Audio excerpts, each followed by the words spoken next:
Okay, can we start? We will start with this topic, theoretical strands in methodology. Okay, so this is from your paper 1 and chapter 2. This topic is there, major theoretical strands in methodology. So we will see what you mean by methodology, and then we will see what is the difference between methodology and methods. Methods is actually a technique. Methodology means it is having a broad connotation or broad understanding. Okay, so in this question, if it is asked, I haven't seen this question was asked in the previous few years. So in case if it is asked, what you need to do is first you need to talk about the emergence of sociology.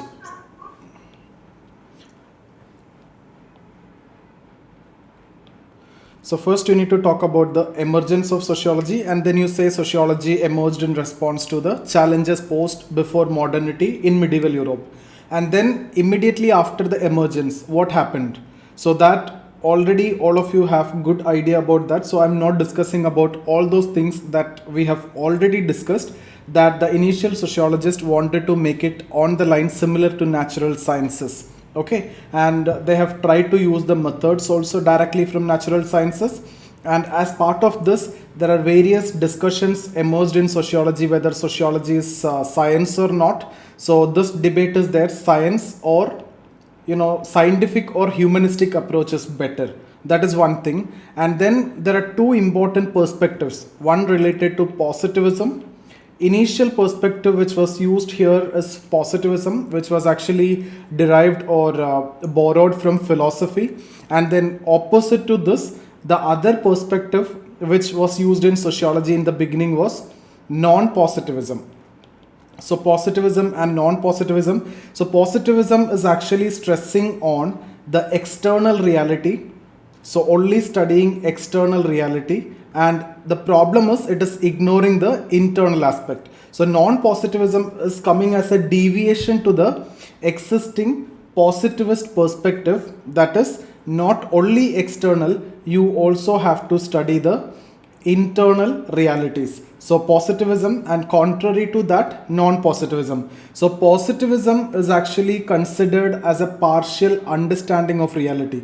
You are studying only the external aspect. You are not giving importance to the individual. Individual meanings, individual motives, individual's emotions also have certain role to play in all social phenomena. So if you focus only on external aspect, that is the major aspect of positivist, your understanding is it is not complete. You also have to focus the internal aspect. That's what the non-positivist will say. And you will see the origin of non-positivism is from Weber. Weber started giving importance to the internal aspect, that is the meanings attached by the actor to the action. According to Weber, you should study social action, and when you study social action, you should be studying the meanings. So clearly you can see internal aspect, and Weber focused on micro approach. Okay, so on the other hand, you will see the positivist is actually focusing on macro approach. So here you will mainly talk about Durkheim. So once we discuss about thinkers, all these will be very clear to you. On one side it is positivism. What is positivism and all, it is actually part of second chapter. So we will discuss that. So positivism, and then macro approach. Macro approach means giving importance to the society and societal centric view. So Durkheim is part of the positivist group, and they focus on scientific approach. So they focus on theory building. Okay, on one side theory building, and this side it is only about understanding. So non-positivist, one thing that you need to see here is positivist versus non-positivist. Okay, so these are again two theoretical strands. That's why I'm discussing here. Scientific versus humanistic, that is also theoretical strand, which is coming from positivism and non-positivism. So when you discuss about the theoretical strands, mainly you need to discuss about this approach. Once we're done with this approach, everything else will actually fit into these two, positivism and non-positivism. So positivists are giving emphasis on external aspect, macro reality, and theory building, testing, etc. Okay, now they clearly follow an inductive approach. Inductive approach means So what are the steps in any sociological research? First, you have to select a topic for study. First, you will select a topic, and while selecting the topic, there may be some values, influences, some biasness may be there. The values may be affected in the selection of topic. Okay, for example, if you are a woman who is facing the problem of domestic violence, you may think that I will study about domestic violence. It is natural. Or you are a Muslim and who may incline to study the problems faced by minorities in the country. So while selecting the topic, there may be personal bias, but that is okay. Up to in that level, it is okay. But once you selected the topic, then your studies could be completely objective according to Weber. So then you will see a collection of data. Any study you need to collect data, and then you will see the interpretation of data. Okay, that means you come up with the relations, etc., interpretation, and then you will go for theory building, and then you will go for testing. So this is the inductive approach in sociology, or for that matter, inductive approach. When you say inductive approach, this is a main theoretical aspect. Deductive approach means you select a topic and you make a hypothesis, or you can say simply you first make the theory and then you will prove that the theory is correct. That is a deductive approach. You are deducing. Here you are inducing from the facts. There you are deducing. Okay, so from the theory you are trying to prove that. That is deductive approach. So positivism basically follows inductive approach. So positivism follow inductive approach, non-positivism follow deductive approach. So the point which I want to tell you here is, if the question is asked on theoretical strands, all these are different theoretical strands. All these can be explained in a dichotomous manner. Dichotomous manner means on one side, positivism, some of you we haven't done with thinkers. Once you're done with thinkers, it will be very clear to all of you. Positivism versus non-positivism. So this is something which we will study in second chapter. So this is related to, on one side we mainly focus on Durkheim, and on the other side we mainly focus on Weber. Here we talk about social facts that we have discussed already in the scope of sociology, and here we are talking about social action. And social facts means external reality is what you're focusing in positivism. When it comes to social action, it is the meaning. So internal aspect is what you're actually going to focus. So this is the first dichotomy that you need to write in the theoretical strand. And connected to this, you can write, see, positivism is all about external. So it is related to external that I have written. And this is social fact. This is social action. So that dichotomy also you can write. Apart from that, this is considered a scientific, and this is humanistic. Okay, and positivism mainly follow inductive approach.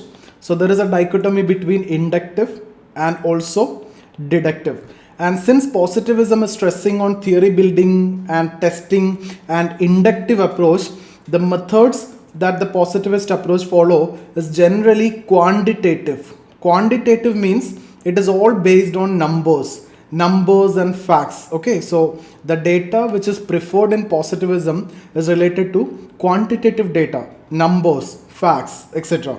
In case of non-positivism, when you see, it's all about understanding. So it's not quantitative, it is descriptive in nature. It is not necessarily in terms of numbers, it is not necessarily in terms of facts.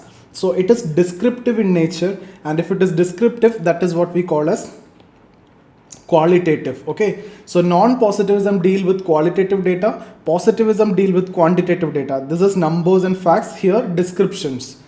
Positivism is related to inductive approach, non-positivism deductive approach, scientific, humanistic. Okay, so these are, and then what else, you can see macro here and here micro. So these are the different points that you need to write in the theoretical strands if the question is asked. Apart from this, you can also write various perspectives that we are going to discuss in thinkers, like functionalism on one side versus conflict on the other side, etc. So these all are various theoretical strands in sociology. So if the question is asked on this particular topic, you have to use the complete knowledge of your subject. It's not that you are preparing an answer now and you're going to mug it up and you're going to write this. No, once you complete sociology, you will get good knowledge, like exactly what I've told you when we have discussed about which topic, scope of sociology. I've told you, once we're done with the scope of sociology, that means we are going to basically discuss the glimpse of the syllabus only. So if you complete the syllabus and if you're studying sociology, you will be in a position to write scope of sociology. Whatever answer I have given and whatever that 4 phases that we have discussed, you may feel that it is not a better answer. Once you complete sociology, you may have a better content to write from the knowledge that you have. Exactly the same thing is what you're going to do in case of theoretical strands also. So the question is related to what are the major theoretical strands. So you read sociology, you complete the syllabus, you come across other textbooks and other informations also. All those things can be incorporated, and there is no standard fixed answer for this particular topic. But the point is, all these discussions that we have done, that has to be there. Positivism versus non-positivism. This is the basic minimum requirement in this particular question. Once you meet this basic minimum requirement, whatever you can add from the thinkers and the other chapters, like you are talking about different chapters in paper 1 and paper 2 related to a lot of other social phenomena. In all areas you will get different theoretical strands and different approaches. So everything could be incorporated if time and space is there, and if you are capable of doing that. Otherwise, if you have limited, if you have any issue in doing that, this is what you need to know. I have given you a very limited fixed answer. 300 words are there. The question will never be asked more than 250 words. So just reproduce the same if it is a long answer, and this question will never be asked as a long answer. This will be always a 10 marker, and if it is 10 marker, you need to keep in mind that you need to write only 125 words. So you have to prepare accordingly for 125 words. Only thing that you need to know is, do you have the content to write for 125 words or 1.5 page? If you don't know anything, if you know just these dichotomies, positivism, non-positivism, obviously you will be knowing this because this itself are prepared as a separate question from various topic, right? Inductive, deductive, quantitative, qualitative. This is again from chapter 3. We are discussing various methods. This is from chapter 2, positivism and non-positivism we will have to discuss. And this is quantitative, qualitative methods. Micro, macro, we have discussed macro in the context of Durkheim, micro in the context of Weber. Okay, functional we will discuss when it comes to Durkheim. Conflict, perspective, we are going to discuss when it comes to Marx. So you have enough content, so you don't want to worry about this topic. If you just know these dichotomies, you should be in a position to write this answer. And if the question is asked, it's a must attempt one, because either you have this ready-made answer, or more than the ready-made answer, if you can write from your own knowledge, it will be appreciated and it will be rewarded immensely. So let's look into the PDF. Exactly the same points as what I've discussed here. Theoretical strands. For a discipline to be scientific, a distinct methodology constituting of perspectives and methods is required. So we need to talk about the perspectives. I have incorporated methods also. For example, different methods that we are going to study. In case of Weber, we will study methods. In case of Durkheim also, we will study methods. Okay. So for example, Durkheim, we will study various methods like indirect experiment, multivariate analysis, etc. In Weber, we will study methods like Verstehen, ideal types, causal pluralism, causal probabilism, comparative analysis, etc. So all those things can be incorporated if the question is asked, and it's all up to your capacity. Okay. Since its emergence and the subsequent broadening of its scope, new methodologies have been integrated in sociology. This has generated a vast school of varying and quite often contradictory theoretical strands in sociology. So what all things that we have discussed just now, that are the main theoretical strands. So here you can read and you will understand everything. There is no point in, okay, I'll just go through it. Now when you talk about methodology, methodology is a broad term relating to the whole question of how to study. Okay, so how you are going to study, that is what actually methodology is going to address. And more specifically, it is understood as science of methods. Okay, for example, if you are a non-positivist, the methodology that you are following will be like qualitative. Non-positivist means qualitative. That is what I have told you. Positivist means quantitative. And if it is quantitative, this is what the methodology. Within that, there are many methods. Various quantitative methods are there. Like you can conduct survey. Okay, so various quantitative methods are there, and methodology means science of methods. The question how to study start with the basic problem, that is what to study. So it's actually a part of how to study only. and this is followed by the definition of the problem. So first you have to define the problem. That means that it is basically the choice of topic, and subsequently large number of elements including data collection. Then you need to go for data collection, interpretation, theory building, and then testing the reliability and validity. All these elements are incorporated in a particular manner as per the methodological approach used by the investigator. So what do you mean by this? These are the main elements, okay, but these are arranged or incorporated in a particular manner as per the methodological approach. If it is a quantitative method or if it is a quantitative approach, first you choose the topic, then data collection, interpretation, theory building, testing. If it is qualitative, it will be the reverse because you follow a deductive approach. Research design, okay, if you see research design, it is actually the framework or a blueprint of research study which guides the collection of data, etc. So these are the following steps. First, exactly the repetition only, choice of topic and the problem definition. So first you need to define, it is the same repetition. What we have discussed here is actually coming here. So here we have discussed definition, here also problem definition. And here Weber, according to Weber, some level of values can be tolerated at this level. Just before I've told you, in case of the study of domestic violence, I've given you the example. I've given you the example for the study of minorities also in case of Muslims. So that means values can be tolerated at this level while selecting the topic. But beyond this, once you selected the topic, then it should not be there. It should be very much objective. And then accumulation of facts. Here also choice of methods is required. Okay, it can be primary, secondary. Many of the methods like interviewing also suffers from subjectivity. For example, when you talk about interviewing, so there will be interviewer and interviewee, right? A asking question to B. So if A is a biased person, A will ask questions in that way only. And if B is a biased person, B will answer in that way only. So there can be biasness of the interviewer as well as interviewee. Both can reflect in the study. Okay. So representation of facts, hypothesis making, formulation of theories, and then testing. So these are the various steps which are followed. At every methods are used, and thus okay, so just 1 minute.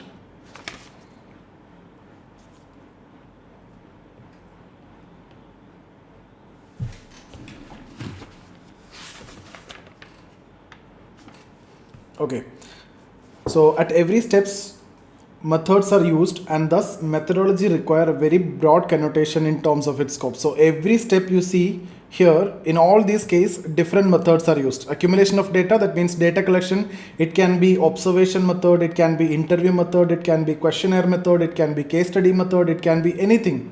So different methods can be used here, different methods can be used here, theory also. So different methods can be used at different levels. Methodology in sociology has developed various theoretical strands which are quite often seen in dichotomous terms. So what all things we have discussed so far, that's your introductory part, that you need to write maximum 30 to 40 words, not beyond that. What we are going to discuss is what you need to stress more, and that we have already discussed. So what are the different perspectives that we are going to discuss here? Mainly related to positivism and non-positivism. So various perspectives influenced the choice of methods relating to the different stages of investigation. Initially, two broad perspectives, positivism and non-positivism, were popular. Apart from this, various other perspectives like evolutionary perspective, this you will see in the study in your thinkers itself. When we discuss about Marx, we will discuss about historical materialism, and there you will see the use of evolutionary perspective. When we discuss about Durkheim, we will study a theory, division of labor. There also you will see the use of evolutionary perspective. Functional perspective, mainly used by Durkheim, trying to see everything in functional terms. Conflict perspective by Marx, structural functional perspective, etc. are added and used in methodology. So you can add examples from the thinkers, because I've given you already example for this, example for this, example for this, and this. So once we complete the thinkers, you will get clear idea about what to write here. Okay. And a broad dichotomy of micro and macro has always been guiding methodology since its emergence. So since its emergence itself, the question is between micro macro, whether to study external reality or the internal aspect, whether to give importance to society or the individual. So this is again a big question from the beginning, and that it is actually the reason for behind these perspectives. Both differ in terms of the reference point. What is that reference point? Micro talk about individual, macro talk at the level of society or collectivity. So micro approach is more interested in the internal aspects, whereas macro approach studies the external. And you can add examples from the thinkers. Mainly you need to talk about Weber and also Durkheim. Weber focuses on micro, that is internal. Durkheim, macro, that is external. You can also write about Marx. Marx is also external. And maybe later you can talk about Parson also. Parson is going for a mix of micro and macro. Okay. Now the quantitative versus qualitative. Quantitative and qualitative methods are two different types frequently used to choose methods as per the requirement of research design. Quantitative methods generate numerical data. Okay, quantitative in nature, quantifiable in nature. So it is numerical. It is dealing with numbers and facts. On the other hand, qualitative methods generate textual data, that is the description of the reality. Okay, so mainly if you see quantitative approach, for example, if you talk about an accident or if you talk about suicide, quantitative means how many accidents or how many suicides, that's it. Qualitative means how and why that suicide or why that accident. It is about description, it is about understanding. Okay, so that is the main difference. Within qualitative and quantitative methods, there are various techniques like data collection, interpretation, theory building and testing. So for quantitative and also qualitative, there are different methods. While a positivist researcher will lean more towards quantitative techniques, so positivism is related to objectivity and studying external reality and considering sociology as science, so he will be inclined towards quantitative techniques. But non-positivist, they are more inclined to subjectivity, okay, and internal aspect, so they will prefer the qualitative methods. More often, mixed methods are used nowadays. You can write the example of Parson. Okay, quantitative methods include methods like statistical techniques. You will see this in the theory of suicide by Durkheim, how he used the statistical techniques, data tables, etc. Qualitative methods, on the other hand, include methods like interviews, content analysis, etc. So that's the next third dichotomy, and then you can see between inductive and deductive, exactly the same thing that we have discussed. So I have not written too much here. These approaches pertain to different modes of theory building process. You know that, okay? Now the use of objectivity and subjectivity. Objectivity means it is nothing but freedom from personal biases. So when you conduct any investigation, the influence of values should not be there. Every individual carries certain value in their mind, and that may be reflected in the study that they are going to undertake. So when you talk about objectivity, freedom from all these personal biases, that in other way you can say value neutrality, because the values are hindering the objectivity. So there should not be value. Value means what? It is the idea that individual carry in the mind based on which you decide the desirability, undesirability, superiority, inferiority, preferability, rejection, etc. So when you conduct an investigation, there should not be value. It should be value neutral. So objectivity means freedom from personal bias. This personal bias comes from values. So how to remain objective? Be value neutral. We will discuss this in detail in the next topic. That is actually our next topic. Subjectivity, that means values are incorporated. Okay, so positivist will stress on this, non-positivist will focus on subjectivity. So has been the basic spirit behind the different perspectives and methods. Although most methods stress on objectivity, but with time, non-positivism has devised methods which even use the subjectivity of for the purpose of understanding the reality. But in general, a researcher must remain objective while using a particular methodology. Okay, the scientific and humanistic approach have always guided the use of methodology in sociology, although these two seldom exist in their pure form, but often guide the choice of methods as per the broad orientation of the researcher. Thus, broadly, various theoretical strands exist in methodology, which are nowadays seen as more complementary rather than contradictory. So, this is actually a very beautiful conclusion. You can say both are mutual stimulus rather than, and there is no question of seeing the relative superiority or inferiority. Researchers nowadays prefer mixed approach.